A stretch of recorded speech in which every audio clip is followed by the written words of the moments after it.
আবার এমন সময় অনেক কিছু কনসার্ট হয়, দেখবেন স্টেজে এমন ভাবে নাচানাচি করে মনে শুয়োর আর বারণ নাচছে। হ্যাঁ, হাদিসে এই শব্দ এসেছে, আমার উপর রাগ করবেন না। নবী সাল্লাল্লাহু আলাইহি ওয়াসাল্লাম বলেছেন, যারা এই উম্মতের মধ্যে মাদককে হালাল করে নিবে, বাদ্যযন্ত্রকে হালাল করে নিবে, এবং যারা নর্তকী নাচাবে এবং মিউজিক্যাল ইনস্ট্রুমেন্টের সাথে এদের গভীর সম্পর্ক থাকবে, একদিন সকালে আল্লাহ পাক এদেরকে বানর আর শুয়োর বানিয়ে দিবে। একদম টাটকা হাদিস, আখিরুল জামানের হাদিস। পড়ে দেখেন, আলেম ওলামাকে জিজ্ঞাসা করেন, হাদিসটা না থাকলে আমার নাম বদলাই ফেলাম। এই হাদিসও আছে। এটা কি ফিজিক্যালি হবে? আমার কাছে মনে হয় না ফিজিক্যালি হবে। আল্লাহু আ'লাম, আল্লাহ ভালো জানেন। আমার কাছে মনে হয় না যে ফিজিক্যালি হয়তো বা হবে না। ইন্টারনালি তারা বানরা শুয়োরের মতো হয়ে গেছে, আমার কাছে তাই মনে হয়। ভিতর থেকে স্বভাবগত ভাবে দেখবেন বানরা শুয়োরের মতো করছে। তো কি করবেন? এখানে ঈমান নিয়ে আপনি চলবেন কি? নূর কি জিনিস বোঝাতে গিয়ে আপনাকে এই কথাগুলো বললাম। আপনি 10টা দিন ইতিকাফ করে তারপরে এই পরিবেশে যান, আপনি আল্লাহর নূর নিজেই বুঝতে পারবেন। আল্লাহর নূর কি জিনিস, আধ্যাত্মিকত্ব কি জিনিস। আপনার কাছে এগুলো ভালো লাগবে না, আপনার মন, আপনার কান শুনতে চাইবে না, আপনার চোখ দেখতে চাইবে না। আর এগুলোতে থাকতে থাকতে থাকতে থাকতে যদি এগুলোকে স্বাভাবিক মনে হয়, তাহলে বুঝবেন আপনার কলবে নূরের ছিটা ফোটাও নাই, কলব আগেই মরে শেষ হয়ে গেছে। এখন আমাদের কলব এই অবস্থায় আছে। আমাদের চারপাশে এগুলো দেখছি না, গান বাজনা, বাদ্যযন্ত্র, মাদক, বেহায়াপনা, অশ্লীলতা, বেপরদামি, পর্নোগ্রাফি, ব্লু ফিল্ম, সব তো দেখছি নিত্যদিন, প্রতিদিন দেখছি।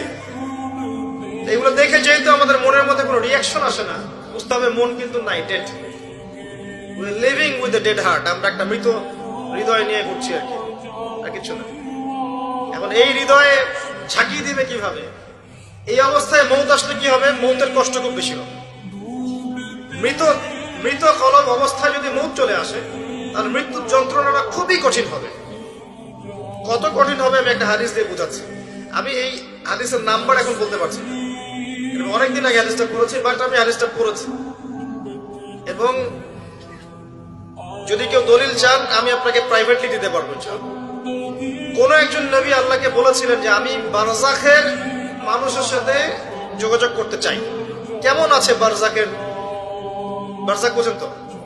পরকালে বারজাখের মানুষ কিরকম আযাব, কিরকম শাস্তি ভোগ করছে, আল্লাহ আমি একটু দেখতে চাই। একজন ব্যক্তি, মেবি উনি মুসা আলাইহিস সালামের যুগের বা ঈসা আলাইহিস সালামের যুগের, আমার ঠিক মনে পড়ছে না, এর দুজনে একজন হতে পারে। আল্লাহ পাক দেখালেন একজনকে যে এই ব্যক্তি খুবই রুগ্ন, ক্লান্ত, মানে দেখে মনে হচ্ছে তিনি খুবই পেরেশানির মধ্যে আছে। তাকে নবী জিজ্ঞাসা করছেন, একজন নবী জিজ্ঞাসা করছেন, তুমি কি অবস্থায় আছো, কেমন আছো? সে বলছে যে আমার মৌত হয়েছে আজকে থেকে 1000 বছর আগে। আমার মৌত হয়েছে আজকে থেকে 1000 বছর আগে, এখন পর্যন্ত মৌতের যন্ত্রণা আমার যায় নাই। আমার কথা কি বুঝতে পারলেন ভাই? যার কলব যত মৃত, রূহ কবজ করার সময় তত শাস্তি হবে, তত বেশি কষ্ট হবে। যার কলব যত পবিত্র, রূহটা অত সুন্দর করে আস্তে করে বের হয়ে চলে আসবে। যেমন কলসি থেকে পানি ঢাললে যেমন হয়, এভাবে রূহটা বের হয়ে চলে আসবে। কলব পরিষ্কার না থাকলে এটা হবে। এগুলো আধ্যাত্মিক মারেফতির কথা নয়, কিন্তু বিষয়টা এই যে আমরা অনেকে আবার এগুলোকে বানিয়ে দিয়েছি পীর মুর্দি, তাই না? এবং নেগলেক্ট করি যেগুলো পীর মুর্দি বয়ান করবে না। পীর মুর্দি বলে বিষয়টা না, বিষয়টা হচ্ছে আত্মশুদ্ধি। আর একজন পীর যদি একজন মানুষকে আত্মশুদ্ধির পথে নিয়ে যেতে পারেন, বিষয়টা কখনো খারাপ করে দেখার কিছু নাই। একজন মানুষ যদি আরেকজন মানুষকে আত্মশুদ্ধির পথে নিয়ে যেতে পারেন, এটাকে খারাপ করে দেখার কিছু নাই।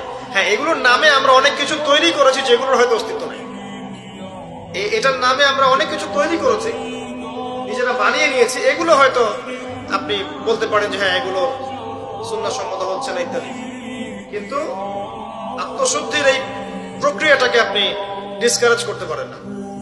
আর আত্মশুদ্ধি আল্লাহ ওয়ালা মানুষের কাছে না আসলে হবে না।